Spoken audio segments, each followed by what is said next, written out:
good morning, everyone. Thank you for joining us for this March edition of the Ag Economic Dialogue session. I'm Heather Gessner, the Livestock Business Management Field Specialist based out of the Sioux Falls Regional Office, and I'm glad you could all join us this morning. We have a great set of presenters coming up today, so I'm not going to spend a lot of time here on the front side. I want to give them plenty of time to talk and give their information. We do welcome Dr. Evert, Vander, Sluis, and Joe Santos with us today. Like we've done in the past couple of months, we're going to let them do their presentations. If you have questions during the presentation, both of them are willing to answer questions as they go through.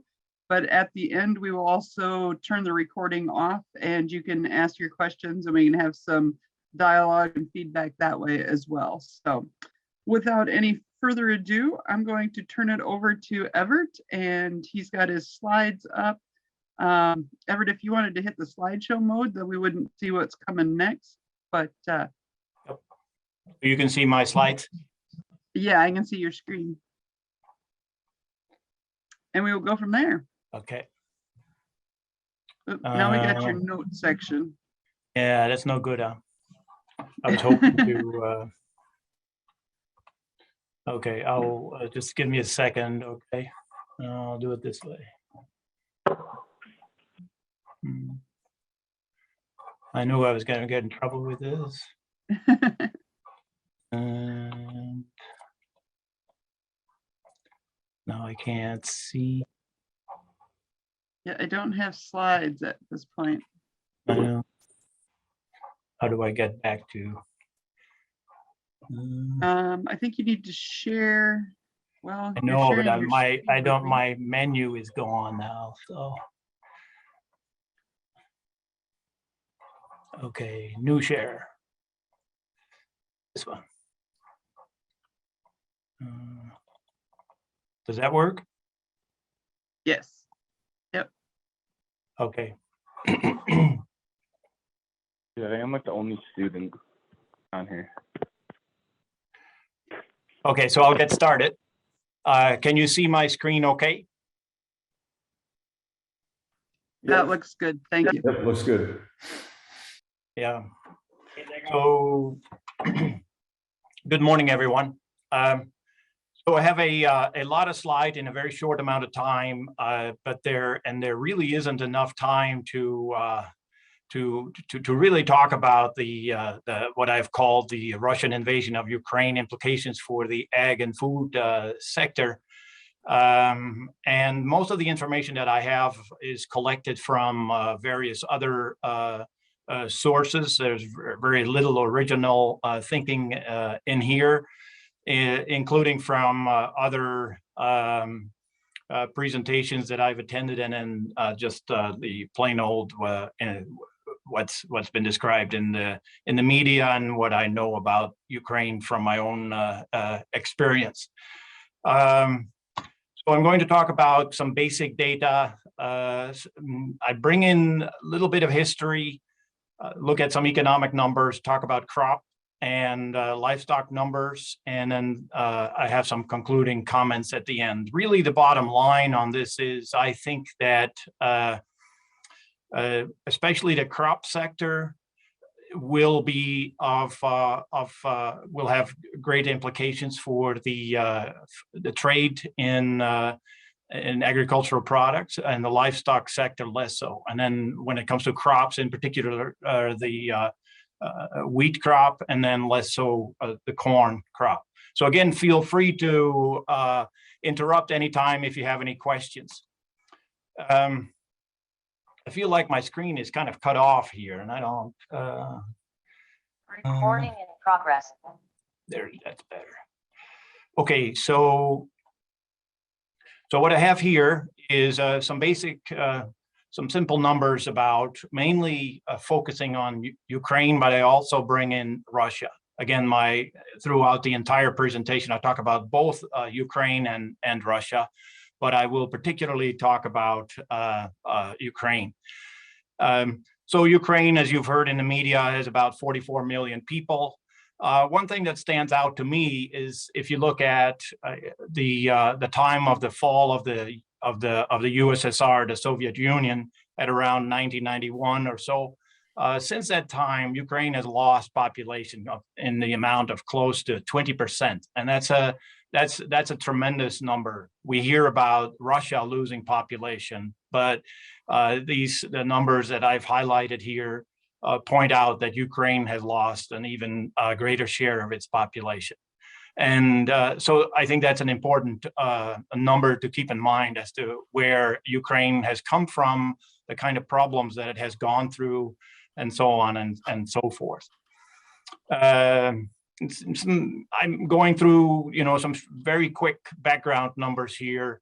So we have in Ukraine, as part of the deliberate policy of the Soviet Union, has not only Ukrainians living there, but also a lot of Russians moved there since the early part of the 20th century. And that was deliberate.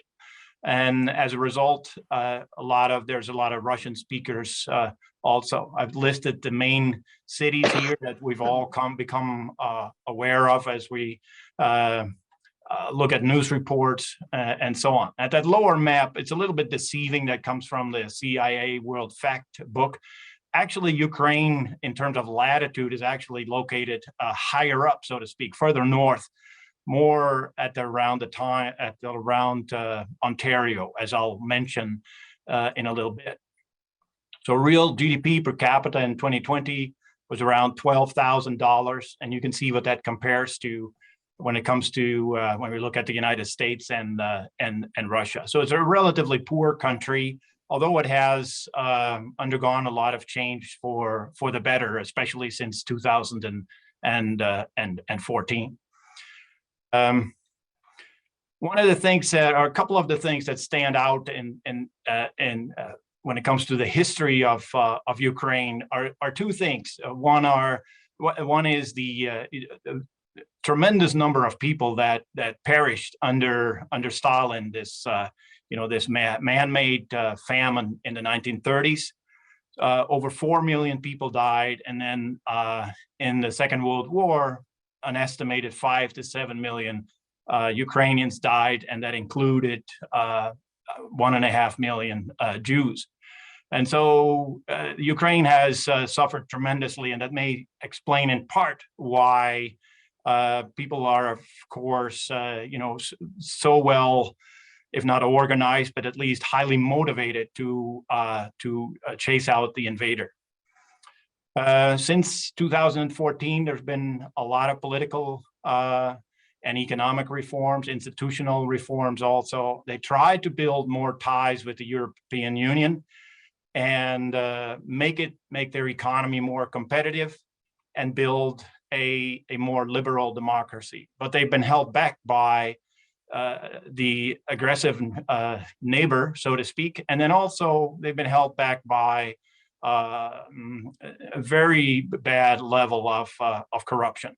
And as I have spoken with Ukrainians over the years, that's one of the first things that they'll always mention, that corruption is was really endemic for many years. Although, again, they've been trying to overcome that very much. Possible motivations for Russia's invasion. I don't know if we want to get into that. I put in a few quotes here of authors that I like to read up on as to what they think.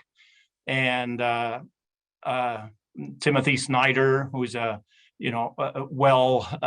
historian, well-versed in Eastern Europe, he says if all one does is provoke, then all one sees is provocation. That's kind of a deep statement. Anne Applebaum, who writes for The Atlantic, she says, by striving for something better, for freedom and prosperity, Ukraine becomes a dangerous rival. Maybe that's enough said. And then Masha Gessen, he is from Moscow, or they are from Moscow, I should say, and writes a lot about Ukraine and Russia also. So here are some basic numbers. This does not go into ag specifically, but I will get there.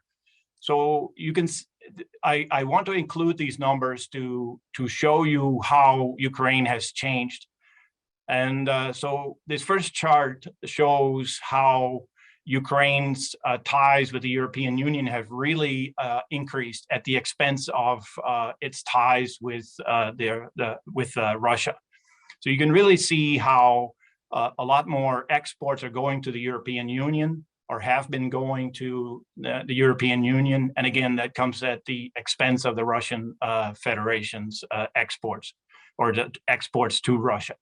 It's interesting that the combined share has sort of stayed the same, but you can really see how the two have diverged in recent years. And that's true for imports also. So while Ukraine used to have a lot of close ties with Russia because of its heritage associated with the Soviet Union, that has really changed over the last decade, as you can see in these a couple of slides here. First, grains make up a big chunk of Ukraine's exports. And so you can see here, comparing 2012 and 2018, which is, that was done in this study by a Brussels-based organization that shows that it has been fairly stable, that its most important export product, iron and steel, has really dropped a lot in importance. And one thing to note is out of the Soviet Union, there was a lot of inefficiency when it came to energy use. So one thing that stood out in this table was how Ukraine has become a lot more efficient over time in terms of its energy usage. Another thing to know about Ukraine is that it experienced a deep recession following the demonstrations of the 2013, the Maidan demonstration 2013-14, and that it was prior to the war, it was digging itself out of that in recent times. As you travel throughout Europe, as I have done a number of times, you see a lot of Ukrainian trucks on the road, and so that shows up on this slide, that part of Ukraine's services exports consist of transportation services. So a lot of truckers come from Ukraine, what that means. In terms of the services imports, it's more balanced, as it shows in this figure. I'm running through this fairly quickly because I really want to go to agriculture. So that's where we start here. One thing to understand about Ukraine is that it has a highly productive land. We see here that about 70% of the land is agricultural, and that more than half of that is arable. Compare that to the United States, where, of course, here in the Midwest, we have good soil, but I was recently in the Western United States, and there isn't a lot of arable land in that area. So that's one way to understand that these numbers of Ukraine are very high. And so it's often referred to as the breadbasket of Europe, sometimes the breadbasket of the world, but I think traditionally it's known as the breadbasket of Europe. And again, the thing to remember from this slide is that that Ukraine has a lot of fertile, arable land. I mentioned earlier this map on the left is not very easy to see, but you kind of recognize the Great Lakes there. And what this is showing, and you see north of that, is that where we know to be Ontario is southern Ontario is in that area. So when it comes to latitude, that's about the same as the same latitude that Ukraine is at. And then there's just some on the right-hand side. I have a broad-based map here that shows what Ukraine, the geography, kind of consists of in Ukraine, with the mountains on the southwest, and then woodlands, and then prairie areas more toward the southeast. Main products are. So Ukraine is ranked #1 in terms of its exports of sunflowers, but of course, sunflower production is not hugely important when it comes to it has a lot of substitutes when it comes to feeding the world, so to speak. But what is important is the crop listed that I've highlighted here in blue. wheat, and then corn, perhaps less so. So while Ukraine is ranked only as the number 9 crop producer here of wheat, it makes up a significant chunk of total wheat exporters, as we'll see. So that's what I'll focus on later on. Who are the most important trading partners? So Ukraine exports 27 billion in exports to other countries, and the EU 27. So that's without the UK. Gets a lot of that. And then we see China, India, Egypt, and Turkey also. So those top 5 markets take up 60% of its imports, of Ukraine's exports. Then the type of commodities that we have. So again, we see corn, sunflower, wheat, and then rapeseed, barley, and sunflower meal. And some of those crops I'll focus on in a little bit. Now, more specifically about international agricultural trade implications. The things that stand out is that so far, this is a map that I picked up from the Wall Street Journal that showed it as of March 15th.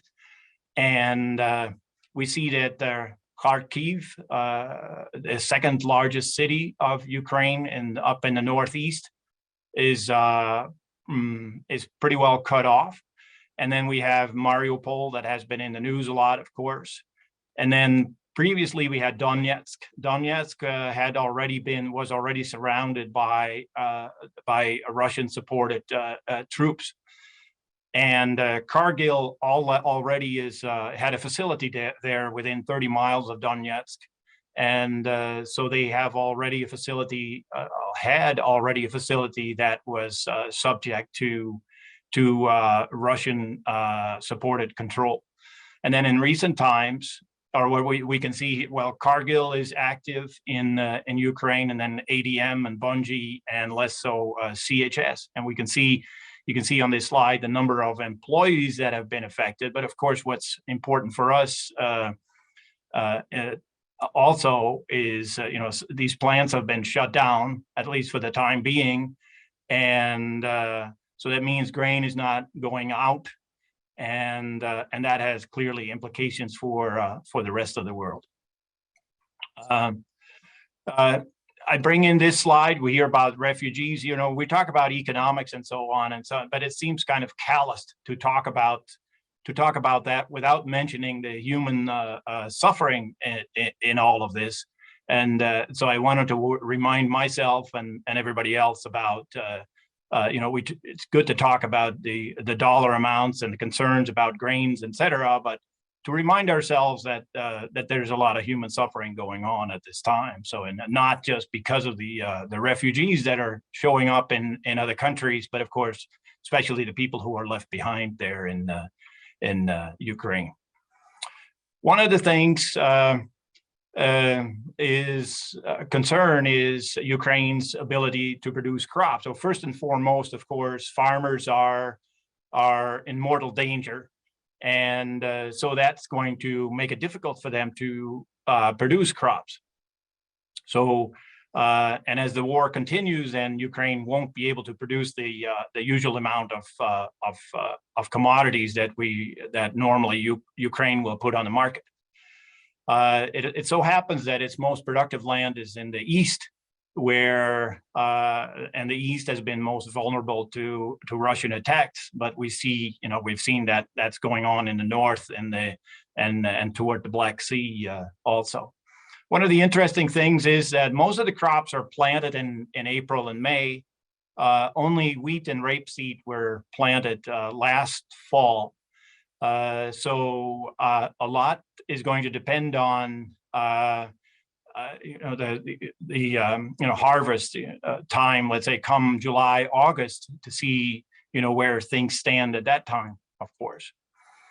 Other effects are that there is a that very likely, if farmers can get in the field and if they can have access to fuel, they're probably going to plant fewer acres, and they're probably going to switch to crops that are not necessarily meant for export, but for domestic consumption, human consumption, and then to take care of the livestock also. So there might be a switch toward buckwheat, peas, and other staple foods to make sure there is no major starvation.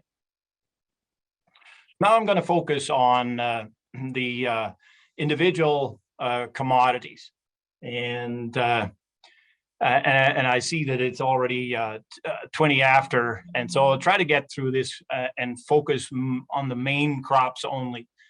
So wheat, you can see where that is being produced. You hear a lot about this in the news that together Ukraine and Russia, when it comes to wheat production, make up over a quarter of the world exports. So that's a significant chunk, and that is of course a major concern. I'm going to skip over these table, maybe just a quick comment that a lot of the exports from Ukraine is going to developing countries. That's what's coming out of this table. And that's true for Russia also. This is a table concerning Russia and its wheat exports.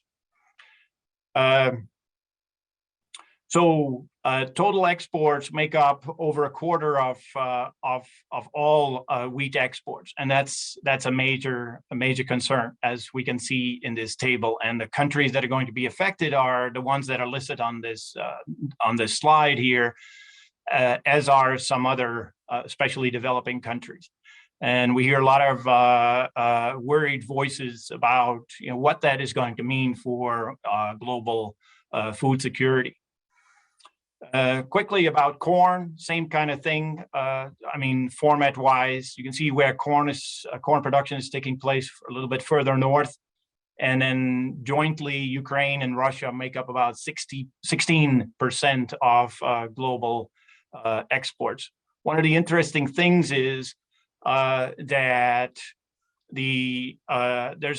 there's not a complete overlap when it comes to exports of corn that the United States is engaged in versus what Ukraine is engaged in. And it is I saw a Farm Bureau paper that came out just a few days ago that shows that there's still a significant chunk of corn remains in storage that was originally destined for exports, but that can't get out of the country.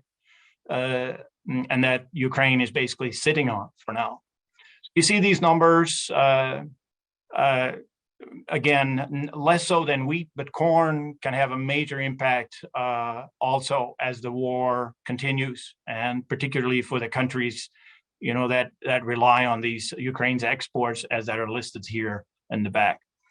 I'm going to skip over barley, skip over soybeans, because these are not the most important crops for Ukraine as that affects the world.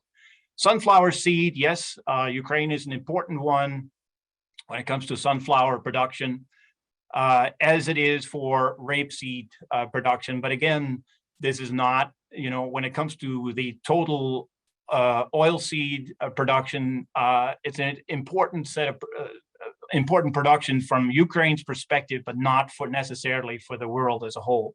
Quickly, when it comes to animal production, so we see beef, these numbers, when we look at the highlighted numbers, the percent of global exports here that's listed in this table, these are relatively small numbers. And that's true for poultry. You see relatively small numbers in the neighborhood of 0 to 3% when it comes to all livestock. The same is true for pork, excuse me. And then when it comes to dairy production also. We can go through that fairly quickly. So the major implications are on the crop side, and then with regards to wheat especially, and we can expect some major disruptions in the wheat market, and then less so in the corn market, but still significant. Moving on to livestock, just to summarize that, so there's less of an impact when it comes to livestock markets. Quickly, you hear a lot about surge in commodity prices, and so every person working in agriculture is, of course, familiar with the prices of wheat, how they have shot up, how fertilizer prices have shot up, and then we hear a lot about metals, palladium, other metals, etc. So the disruptions to wheat and corn and fertilizer, they increase the risk of hunger and food insecurity across the world, and that's the big concern. So we see here, the FAO food price index, and that's at an all-time high, and that's adjusted for inflation. So this is a big concern. You may remember that after the Arab Spring, or during the Arab Spring, it was really a big cause was the high food prices at the time, because many of these countries they subsidize bread, and they really can't afford the high grain prices and a lot of the grains are being imported there. So so that's a big worry for those countries. As I said in the beginning, there really isn't enough time to talk about all the complexities when it comes to Ukraine. I've tried to focus on wheat and, or at least on crops, wheat and corn, and a little bit on the livestock side. We could talk a lot more about fuels and fertilizer, but for now I will leave it at this. So, any comments or questions, or if you want to raise those later on, that would be fine too. Does anyone have a question for Everett at this time, or any thoughts? Just as a FYI for everyone, there was a lot of info on those slides, and especially in the charts and the tables, the graphs that Everett shared with us today. This session is being recorded, and you will all receive a link to the recording on the SDSU Extension YouTube page next week sometime. So you'll be able to peruse through some of those charts and tables later on. But Everett's going to stick on the dialogue session with us today, and we can ask more questions and maybe review some of those later on if you're so inclined. So I don't see anything currently in the chat, Everett. So with that, I think we will turn it over to Dr. Santos and move into his presentation. Thanks, Heather. I'm just going to share my screen, or let's see. Is that something you need to allow me? Did I not give you permission? I don't know. Is that? How about now? Sorry about that. Oh, that's okay. Let's see.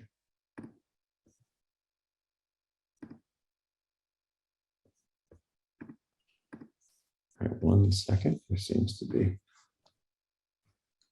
Okay, I think this will be okay. Looks like all right, give me a second here. I might have to pop back in. Something is.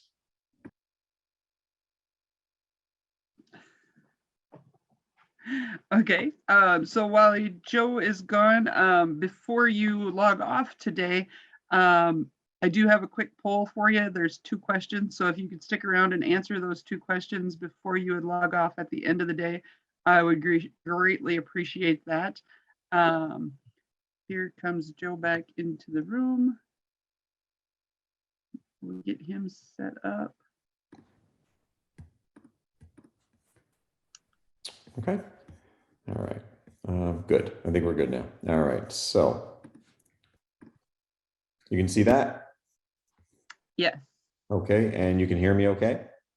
Yes. And currently you're, there you go. Okay. And how's that? That's better. Okay. Yep. That'll look great. Functional. Thank you.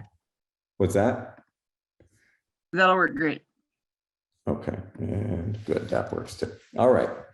So thank you for this opportunity. And Everett, that was fantastic. I'm not surprised, but I always learn an enormous amount from you. So I appreciate that. So I'm going to try to do that justice by doing something half as good. And so that's going to be a discussion of the macroeconomy. So sort of taking this up to, as I like to say, 50,000 feet and getting a sense of where we are now and what the policy implications are for what goes on next. So let me dive right in. I'm going to start with just sort of a level set, and I'm going to do this in the form of takeaways because the macroeconomy can be very sort of large and seemingly unmanageable. So I want to do this in the way of 5 takeaways. And so here we go. I'm going to start that. Oops. With the first takeaway, which is something we probably all understand, but I just want to show you this in a couple of pictures, that the macroeconomic shock of COVID was really exceptional. Let me give you a sense of what exceptional looks like. So here's just a gross domestic product, and I don't think there's a better way to demonstrate just what this has been like for the US economy. That drop right there, that's about a 9.8% drop in a quarter, so in a 3-month period. If you were to annualize that, so in other words, counterfactually, if you were to assume that that drop were to occur for 4 consecutive quarters, that would be something on the order of a 40% decline in GDP. So the output effects of the COVID experience were enormous. And then the other just very simple level set is what this has meant for the purchasing power of money. So here I'm using a measure of inflation that the Federal Reserve prefers. I'll use other measures as I go through the presentation. But the way to think about this is, you know, right up here, of course, is that lines up with about 5.5% according to that measure. And so, you know, how do we use that in a sentence? That's to say that on an annualized basis, the purchasing power of money, the stuff that money gets you, is declining by about 5.5% on an annual basis, right? So that's a general fall in the purchasing power of money. That's what we reserve the term inflation for. So I'll tease that out a little more as we go on. But the punchline so far in terms of the level set is that the effects on the US economy were dramatic. Much of that now has come back to something more like normal. And the effects on the purchasing power of money have often also been somewhat dramatic, particularly if we look at recent histories, the last 20 years or so. So a little more detail on this now, maybe a little more analysis, is the way macroeconomists tend to think about this output effect and this inflation effect is relative often to gaps. So, you know, how far are we off the mark, right? So let me take a look at this in just stages. So in terms of an output gap, where we are right now, this is a little abstract. So we're saying, where is the economy right now relative to where we would imagine the economy would be if nothing bad had ever happened, right? So that relates to something we call potential output. And, you know, it's sort of speculation, but the sense is right now that we are still somewhat in the red. In other words, had nothing happened, the economy would have progressed forward. We would have had some sense of sort of normal economic growth. And relative to that, we're in the red, but not by much. So the output gap is almost closed. It's about a 1% of GDP at the moment. So hundreds of billions of dollars, but not an enormous amount. The employment gap is also closing, but this is something I probably don't need to go into too much detail about because everybody is experiencing this. But the employment gap right now for the US economy still is negative. So in other words, how do we measure this one? This is actually a bit more rudimentary. Here we're just saying, look, how many bodies were working in February 2020? And how many bodies are working now? So this is far less abstract. And so the way to think about that red bar is, you know, it lines up with about 2%. So 2% of the labor force is, in this statistical sense, missing, right? So we still have an employment gap. And because this is a macroeconomic feature of the economy, as you would imagine, it sort of expresses itself across the economy. So let me show you what I mean. I'm going to blow that up by state. And so here are the employment gaps by state. And if you're wondering, there's South Dakota. But this is April 2020. So this isn't now, but this is, if I may, when all goes dark, right? This is during lockdown and so on. And so you can see that it truly is a macroeconomic phenomenon in that there is no state in the union that is saved from this phenomenon. But that's in April 2020. If we now fast forward to the most recent data, You'll notice that some of these gaps have closed, but for the most part, we're still in the red, right? That is below zero. And so I'm going to get rid of the blue lines now. Those are the April 2020 dates. We'll just look at the January 2022. And again, South Dakota is still in the red a little bit here. So this is what, 1, 2, 3, 4, 5, 6. I want to get that right. 6. So there we are, right? We're still in the red, but again, that gap is closing, but you can see these gaps still remain across the country. There's a handful, I don't know, looks like 7 or 8 states where they're actually above the level of employment that they had achieved in February 2020. And then one more just for South Dakota. You can see the gap's actually moving in the wrong direction. It's only 3 data points, but this trend is a little unsettling because it's going, the wrong way. But that again is a percentage of the entire labor force. So as a percentage of, say, 480,000-ish people, about 2% of those folks, again, in this statistical sense, are still missing from the labor force relative to February 2020. Right? Okay, and then the last gap is the inflation gap. And so the way you want to think about this number here, this is not the inflation rate, that's the gap. So in other words, we'd like to see 2% inflation. We are seeing, based on the Federal Reserve's preferred measure, something like 5.5% inflation. So 5.5 minus 2 is 3.5, right? So that's how far we are overshooting our target. And so I think the picture speaks for itself. We have a purchasing power of money problem at the moment, right? Okay.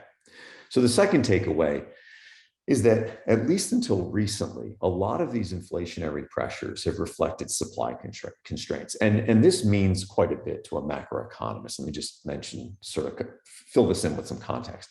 When we think about an inflation, that's an unconditional phenomenon. In other words, it doesn't matter what you're buying, laptops or cups of coffee, the purchasing power of money is falling relative to those goods. What we're seeing, or what we have seen for quite some time, is something that is actually a little more nuanced. So the price pressures are in certain sectors of the economy, but not in others. So let me explain. So just a level set again. This is a more familiar measure of inflation. This is the Consumer Price Index. And so what I've done here is just found a bunch of measures, the CPI, but then also a bunch of others. And the others are attempts to eliminate what we often refer to as outliers. So for example, if you're arguing that the all items CPI is as high as it is because of used car prices, well, then dump the used car prices, right? And then you get like the trimmed measure in that amber color and so on. The point is, if you reason that outliers are driving the CPI, then you would remove those outlying goods and services, and presumably the line would no longer go up to the right. Well, the reality, of course, is that they're all going up to the right now. So the CPI is the one we hear about. That's that 8-ish% inflation rate you've heard so much about in recent weeks. But the other measures, the ones where we try to eliminate the outlier effect, are also exhibiting rather large increases. So this is becoming a general macroeconomic phenomenon, and that obviously is problematic for policy reasons. Okay, but it isn't entirely always and everywhere yet. So let me explain what I mean. One way to think about this supply shock that we've all heard about is to think about it in the context of consumer expenditures. So that ball you're looking at adds up to about $14 trillion. And so that's consumption expenditures in the US economy. GDP is about 22, about 14 of it is consumption. And so the green services, think haircuts, the red, think maybe napkins, paper towels, and so forth, non-durable goods. And then the blue, think like couches and Peloton bikes, right? Stuff that lasts for more than 3 years. So that's right before the pandemic is what you're looking at, or the shares, the composition of consumption. And so what I'm going to do is I'm going to advance the slide, but take a very close look at this before I do. So focus on this wedge right here, right? So that's, Peloton bikes, refrigerators, and couches. And so now I'm going to advance the slide. Right. And what you notice is in a matter of about a year and a half, I'll go back again, you get this rather dramatic shift, right? So even absent a pandemic, if we suddenly decided we wanted blue but no longer wanted green in the way that we in effect decided that over a course of about 18 months, we would have seen supply challenges.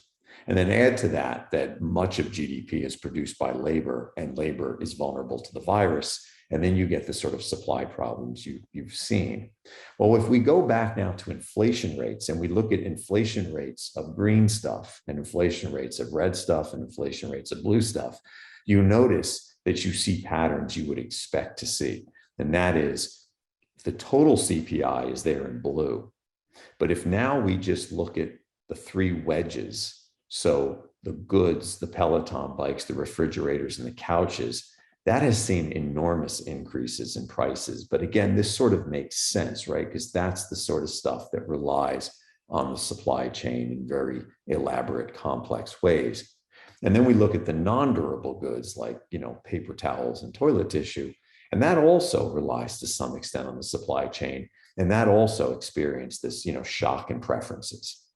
And then we look at, haircuts, right? Services. And there we see the least amount of pressure. So the point of this is, while we are noticing price pressures, there is a very distinct pattern to these pressures, and they are very much related to the supply side of the economy. And I'm going to come back to this again because it matters for policy as well. But this has been very squarely a supply-driven inflationary pressure.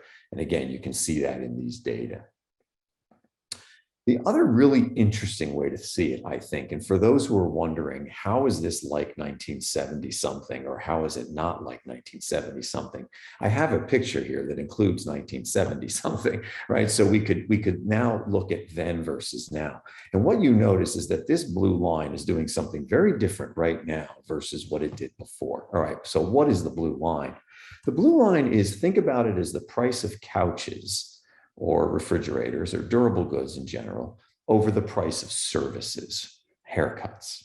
And what you notice is a general trend in the macroeconomy. And this is because of productivity shocks and innovations and competition, which tend to slow the growth of durable goods, because that's where all the innovation is, but not the growth of services. Because, we don't really cut hair or play violin more productively than we did in the Middle Ages, right? So those sorts of innovations don't affect the price of services the way they do the price of goods. So what you tend to see over time is a fall in the price of goods relative to the price of services. And it's a very persistent pattern in the US economy. Well, of course, what you notice is something very different at the end of the picture. And I'm just going to blow the picture up. I'm going to advance it. And now we're just looking at the very end of that picture. And so one way to think about what's happened in effect is that because of the supply shock, we are now experiencing a relationship between the price of durables and the price of services that we had, say, in 2016. So loosely speaking, we have sort of been thrown back in time when the productivity and innovation with which we produced goods relative to services was something like 2016. So it's like we've lost 5 or 6 years of productivity gains. Again, in effect, we haven't really forgotten how to make a couch, but we can't get it here in ways that essentially looks like a fall in the productivity and innovation of producing goods versus services. So that's, I think, a powerful way to think about this shock. Okay. The third takeaway is that this has left tremendous scars on the labor market, as we know, right? So real quick level set, about 20 million people found themselves out of work in about 30 days, right? So that's that. And then, of course, what that meant is there were a lot of people out of work and not a lot of help wanted signs. That's the red line. What you see now, of course, is something different. These are not rates. The blue is bodies, and the red are help wanted signs. These are level to level. So the gap between them right now, around that last little circle I drew, that's the number of help wanted signs in excess of the number of bodies who could fill those jobs. All right. So we have a very tight labor market now, but the big thick arrow you're looking at pointing up reflects how disruptive the shock was. And the punchline, as you're going to see in a little bit of analysis I'll walk us through, is that this has really scarred the market, right? The labor market. So let's go and take a look. And what I'm thinking is what I think of as searching and matching, the way folks who are looking for a job find the jobs that are available. And one way to think about this is in this very interesting, I think, picture, and that is looking at the unemployment rate down here, and then the job vacancy rate up here. And so what you notice over time, this does not include February 2020 forward, not yet, is a very reliable relationship between these two variables. And I'll just walk us through them real quick. So for example, that's the financial crisis, 10% unemployment rate, very low job vacancy rate. Then the economy begins to expand out of that situation, and you get this normal process where the unemployment rate goes down. That next dot's about 2015. Unemployment rate goes down, help wanted signs start appearing. And then unemployment rate goes down farther, and then you get more job vacancy rates. By the way, that last dot is right before the pandemic. But this is a very reliable, what we call UV curve, unemployment vacancy curve. And the economy sort of goes back and forth along this curve in a pretty reliable way. Every dot is a month in the life of the US economy from 1990 to 2020 December, right? So now let's look at the new dots. So now we're going to add all the COVID dots, if you will. And what you notice is they still rely on this relationship. So it tends to go from bottom right to top left, but the curve has shifted out. So let's just walk through this one. So that's 14.7% unemployment. So I'm thinking of that number right there. And then a job vacancy rate of something around here, right? And then as the economy progressed out of lockdown and so on, it followed this reliable pattern. And so then, you know, most recently we're at about a 4-ish% unemployment rate with a really high job vacancy rate. But the point is all of these new dots are sitting up above the old ones. And the way to think about this is there's a lot of inefficiency. In other words, you know, if we were to observe the red line, one way to think about this is at this job vacancy rate, you know, this should be the unemployment rate. But at that job vacancy rate, that was the unemployment rate, that dot all the way over there, right? So there are too many people looking for a job relative to the number of jobs available.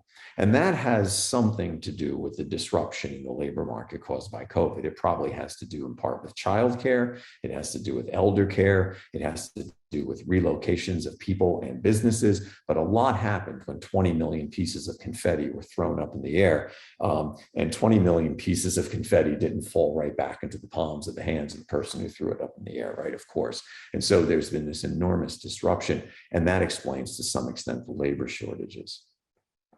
But the other thing we're seeing as a result, and this sort of conforms with our microeconomic reasoning, is that if these people are missing, it must be the case that folks who are looking for them are bidding higher and higher wages for them. And in fact, that's what we're seeing as well. So employment costs, you can think of this as the wage increase. So year over year, wages are now increasing by a lot more than they were before, right? So wages are rising. And what was really interesting about this is that if we break that little, you know, that last dot up by service, by industries, we get a reliable relationship. And that is, if the gap in the industry was really high, then it took higher wages to get those folks back in. So let me give you an example. That's leisure and hospitality in the third quarter of 2020. That's where most of the people are missing from, right? And that's also where you see the greatest wage pressure. And then just another dot, for example, that's the financial services industry. So not a big gap there. Most of them are just Zooming from home and it's all, you know, all's well and good. And there's not a lot of price pressure there either. Right? So it sort of conforms with our microeconomic reasoning. Okay, here's the problem. If we fast forward this picture, and so I'm going to leave the axes exactly the same. I'm going to advance the slide and watch what happens as we go. Not, you know, we're here now. We're going to go to the future. That is, we're going to go to the present, right? And so here we go. Right? Notice what happens. The entire constellation shifted that way, right? What happened? Well, first off, the gaps have closed. So that explains why we've gone in that direction. But more troubling maybe is that these don't really follow any good pattern anymore. We just notice these dots have just gone up, right? And that again speaks to a general fall in the purchasing power of money, because it doesn't matter what labor services you're trying to attract, it's taking more money to attract them. So again, to a macroeconomist, the fact that this is shifting up and to the left and losing that reliable relationship that the red line is meant to indicate suggests that this inflation is becoming indiscriminate. And that really is what an inflation is. It is indiscriminate. Okay, the fourth takeaway is that the policy responses have been really comprehensive. And so we know a lot about these. Let me just go through some of this briefly. So I'm thinking here of monetary and fiscal policy. So on monetary policy, there's been a lot of liquidity introduced into the economy. So this number here is about $22 trillion of what economists would think of as money, everything you could go into Jimmy John's with and buy lunch. So Federal Reserve notes, coin, checking accounts, savings accounts, and so on. There's been this enormous increase in liquidity. And with that, of course, has been this enormous decline in interest rates, right? So we're living in an environment right now where the Fed funds rate is, as of yesterday, 25 basis points higher than the blue line, but still very low. And the red line is just a risk-free 10-year treasury yield, and also historically very low. So interest rates have been kept very low in an attempt to stimulate aggregate demand, right? That's been the monetary policy story. The fiscal policy story, so this is the fisc, or the treasury, the purse, if you will, of the government, has been a story of transfer payments, $1,400 payments to households and so forth. And one way to see it is here. This distance between what the government spends and what it takes in is the deficit in any particular quarter. And so what you notice here is that after COVID, after right about there, you see enormous increases in transfer payments. So it's not so much the government is spending more money. There's a little bit of that going on, but most of it is that they're sending payments to households, but they're not taxing to generate the revenues for those payments. So the net effect is an increase in the deficit. And that's had enormous consequences. And I like to say fiscal therapy is personal, in the sense that if we look at personal income, what we notice is that personal income typically falls during a recession. So I just picked a recession here. And what you're looking at is how the growth in personal income goes down, right? That's what to notice in that picture. The growth of personal income tends to go down as the economy recesses. And we could pick other recessions and we'll see the same thing. So these are just three examples. But when we introduce the most recent recession, we see something entirely different. So here it goes. Right? So in the most recent recession, rather than personal income falling relative to where it started when the economy was at the peak right before all went bad, in this recession, personal income rose on two distinct occasions when stimulus payments were sent to households. So that's a very, very different outcome. And it had enormous effects on households. It brought down malnutrition among children. It brought down poverty rates. It did all sorts of really powerful things. But it also left a mark on the budgetary position of the United States government. So as a result of sending those transfers to households without generating the tax revenue, which of course is understandable, you wouldn't want to tax because that wouldn't be expansionary at that moment. But the consequence has been a rather complicated effect on the debt. And here you have the debt as a share of GDP. I just want to emphasize where we are right now, roughly about 100% of GDP. So there's about as much debt, treasury bills, notes, and bonds outstanding as there is GDP. And they're two different concepts, but we can put one on top of the other and we see that they're related in that way. And so the last question here of analysis is, what does this mean for the government's budgetary position and then also for policy going forward? Well, what you're looking at, again, I'm going to try to write on this thing, it's debt divided by GDP. We often use the letter Y for that. So that's what you're looking at. And so the question is, will this get worse? Will it get better over time just on its own because of the dynamics of the macroeconomy? And it depends on how D changes versus how Y changes. And so the short answer is D is going to go up all by itself if interest rates go up, because the government has to refinance its debt over time. And so if rates go up, it ends up borrowing at higher and higher rates to refinance its debt. Whereas the output goes up because the economy grows. So whether or not this thing will take off or stay where it is or come back down to earth on its own depends on the dynamics of interest rates in the economy. Think what propels the numerator, and the growth of the economy, what propels the denominator.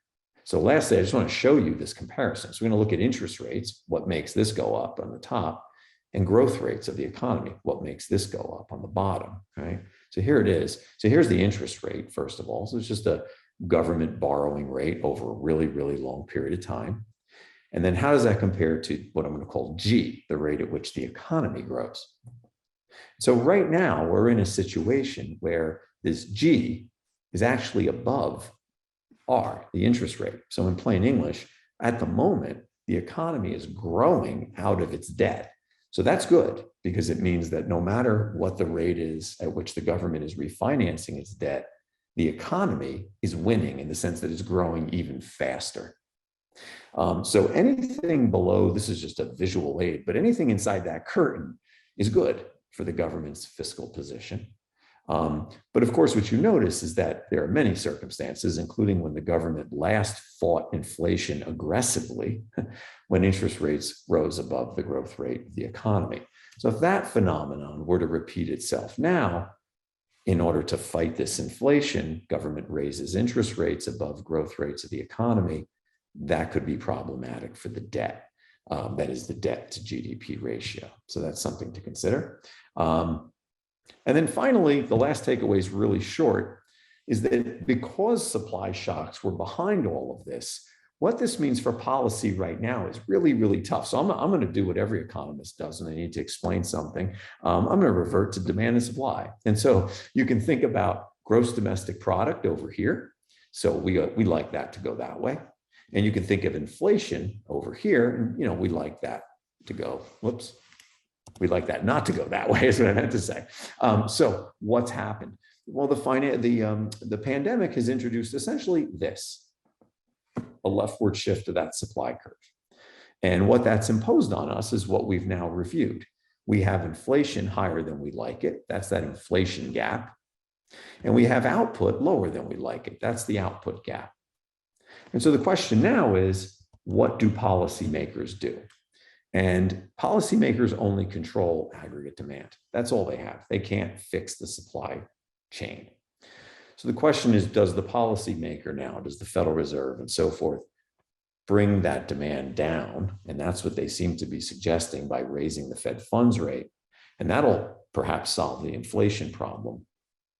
But it's only going to make the output problem worse. So that's the trade-off they face. So just so that we understand, I'm not trying to be an apologist for the policymaker, but they have a really tough decision to make right now. And it seems after yesterday's Federal Open Market Committee meeting, or the day before, that their decision has been to move the blue line to the left, deal with the inflation. And this is why everybody is talking about recession, right? Because that's the why going to the left. So finally, I'll just leave one picture, the last picture, and that is what ultimately matters here is that the central bank convinces us that they're going to be rigorous in their attack on inflation because they want us to set our expectations of inflation accordingly, because we act on our expectations of inflation by pricing in buffers for the inflation that we anticipate.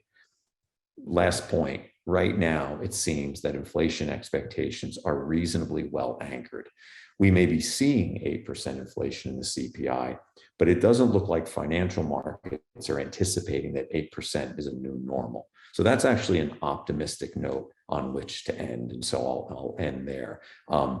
Those are the 5 takeaways that I mentioned. Again, this is recorded and I can share the deck with whomever wishes to have it.